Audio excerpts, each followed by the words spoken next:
us? The economies are so intertwined that there's huge potential here. You know, the polling in Canada was, do you want to sell your sovereignty? And obviously, nobody wants to do that. However, I'm very fortunate. I have over 10 million social media followers, so I poll them myself. There's a lot of interest in understanding what the economic benefits of union could look like, because I'll give you an example. Because most of our resources trade in American dollars in Canada, and we're the richest country on earth per capita in terms of resources, unfortunately, till recently run by idiots, and now it's opened up. And so we have a potential to trade those in US dollars. So why not just merge the currencies, give 2 seats on the Federal Reserve to the Bank of Canada, and every Canadian that I've talked to would gladly take American dollars in exchange for their Trudeau pesos, which is the reason Trudeau lost his job. He wiped out 41% of the net worth of every Canadian in his 9 years in a mandate. So he was a very poor manager. I think people understand that now. And so that's number one. Number two, a uni passport, that's just the nickname I gave it. Each country, if you had a Canadian passport in good standing and you had a US passport in good standing, regardless of where you were born, you could apply for a uni which would give you free passage in both directions at one tax rate, with no deductions. And so that's how you can control immigration, because you would say to a student that's trying to get into MIT or to Waterloo Robotics, you need to apply for a uni. And if you pass for it, you can move your family here and you get to stay and work in this country. You know, I think about all the robotics students in Waterloo that we throw out of the country. What, are we idiots? I mean, that's so stupid. I've never seen anything like it. That would solve the problem. You control immigration with the uni. And so on and so on. There's just so many opportunities. Okay. Nobody said you have to sell your sovereignty, but many Canadians are interested in exploring the economic union. Now, Kevin, I'm sure you realize you've also been criticized online for some of these ideas here in Canada. And if we were to share a currency and other things, maybe defense as well, is Canada maybe not in danger of losing some of its identity? No. It gets to keep its identity. You're still born in Calgary or Montreal as you would be born in Dallas or Houston. It doesn't matter. You retain your citizenship of Canada with the benefits of a union with the world's largest market.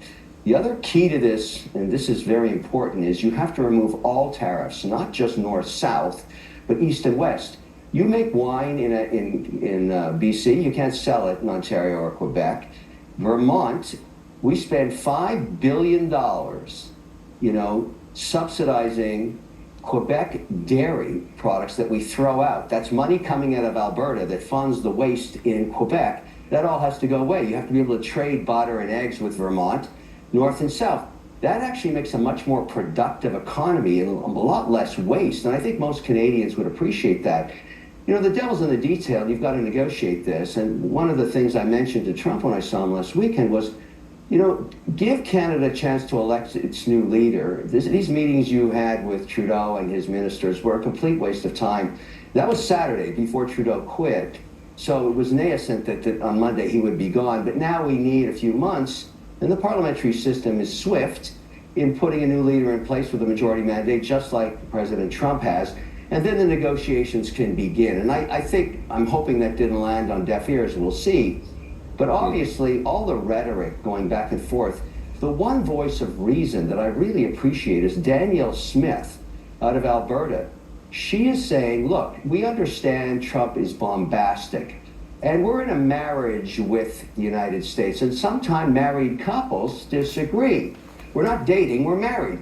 I find her very soothing to listen to. She's a very wise woman, and I think she'll be a rock star representation for Canada, because, as you know, Trump wants to increase imports and build that pipeline back. She is the key to that. He also says he wants to make us the 51st state, and he said that several times online and in press conferences, Kevin, as you know. Canadian leaders, they've spoken out against this idea. Justin Trudeau says, quote, there's a snowball's chance in hell of this happening. Pierre Poilievre has said Canada will never be the 51st state, period. Now, you, of course, ran for the Conservative leadership back in 2017.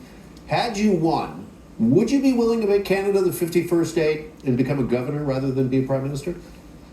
No. No one said we have to do that. You know what I've been telling people? When you understand how Trump works, we've been listening to him for 12 years. You have to distinguish between the noise and the signal. The noise is we're buying Canada and everybody's becoming an American and there's governors. No, no, no, no. The signal is let's explore an economic union. If you don't understand that, you don't understand Trump. And what I'm trying to point out to people is, look, first of all, let's go back to the list. I don't give a damn what Trudeau says. Nobody cares anymore. He's gone, and that's very important for Canadian people. Very important. He was the worst manager in Canadian history and wiped out the net worth of almost every Canadian. 25% of our population lives in poverty now. That's specifically, and a lot of Canadians don't understand this, that's actually Gerald Butts. It has nothing to do with Trudeau. Trudeau has no idea what he's doing. I think people have figured that out. But if you recall in the original mandate, the majority mandate when Trudeau swept into power, the actual policy came from a man named Gerald Butts, who does not get enough credit for destroying the Canadian economy. He separated all the resource-based industries from the capital that funded it. He never understood how Canada became wealthy. Most of institutional investors, I included, left Canada 8 years ago, and you can see that GDP per capita drop, invested capital, foreign capital drop, GDP growth in Canada drop, debt per capita go up, all the other issues that people understand. Yeah, Kevin, that wasn't Trudeau, that was Gerald Butts. And so I'm trying to point that out because I heard a rumor a couple of days ago that Carney, who I just realized is a shapeshifter because he's basically saying he wants to increase carbon taxes in Canada, is teaming up with Gerald Butts. Gerald Butts is the antichrist of Canada. People have to understand that, and I want to get him out of the shadows. Kevin, interrupt, but let me ask you, because we only got about 30 seconds left here. Do you believe Donald Trump, is he bluffing when we hear that he wants to make Canada the 51st state then? I said that. That's just noise. What he really wants is the economic union, and frankly, at least half of Canada wants to explore that. Nobody wants to sell their sovereignty. So everybody chillax about Donald Trump in terms of what he says. He's bombastic. We know that. Listen to the signal, explore the opportunity. That's my message to Canadians. All right, we're going to have to leave it there. Kevin O'Leary joining us from